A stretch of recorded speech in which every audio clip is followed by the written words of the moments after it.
Hey guys, what's up? Welcome back to another video. In this video, I'm going to be talking more about the Eternals trailer that dropped earlier this morning. I know this is my third video today. I wasn't planning on making this many, but this one's going to be short and quick. I just wanted to give some more thoughts on the Eternals trailer that came out this morning. If you guys are new on here and you enjoy these videos, make sure to hit that subscribe button and turn notifications on so you don't miss any time I upload a video or I go live. But without wasting any more time, let's get into it. So, my main issue with the Eternals trailer was that a lot of the narration didn't necessarily line up with the visuals. Now, this is fine, but the visuals weren't really anything like action correlated. But again, that's one of the things I love most about this trailer is that it didn't necessarily depend on action. And that's one thing I really value because a lot of Marvel trailers are just a bunch of action and then the actors talking. But this one felt like more of an overview narration and also honestly felt more massive.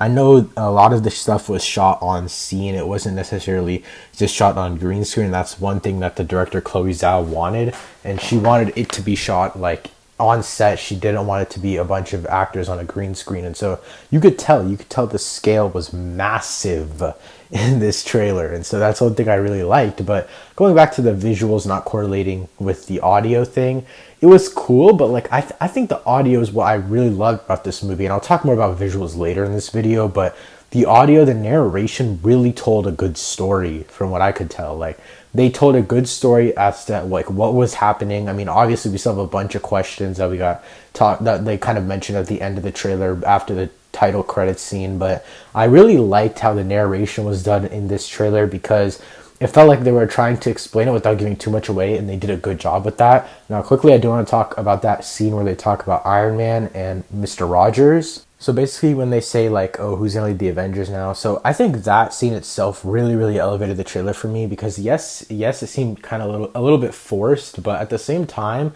that's the one point in the trailer where I got my eyebrows raised a lot of questions. So a few questions that I have just from that and that I think have to be answered in the movie is, where were the Eternals? They're literally immortal. Also, could the Eternals have gotten snapped when Thanos snapped? Because Thanos snaps the entire universe, but are the Eternals immune to it since they're immortal? And just general questions like that I think need to be answered in this movie. There's a lot of stuff on Reddit about the movie, so I'm going to be making a video either later today or tomorrow going over the Reddit fan theories for this movie and how the Eternals like went through everything, if they were snapped, if they weren't snapped, all that kind of stuff.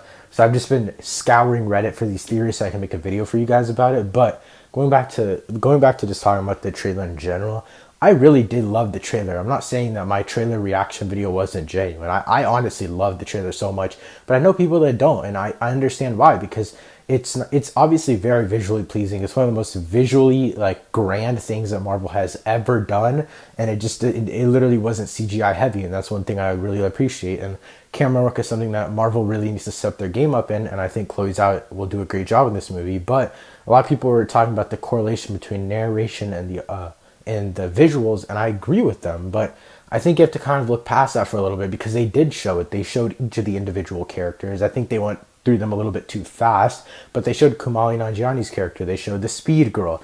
They showed Kit Harington's character. They showed all of the Eternals characters, and so I thought it was a good job of going through each of them and then talking about how they were gone for the longest time and they were keeping tabs on humans, and now the humans need them. And so obviously that has to go in with all of our questions about the Eternals, but obviously we'll get those answered either in the trailer or obviously we have to get them answered in the movie. But I just wanted to get this video out there because I definitely felt like in the trailer reaction, I was praising the trailer a lot and I didn't really say anything negative. So here's this video for all of you guys who didn't really like the Eternals trailer, but I want to point out that I still really love this trailer. And yeah, that's it for this video. If you guys enjoyed, make sure to drop a like down below. Share with your friends if you did enjoy. Thank you so much for watching. I'll see you next time. Peace.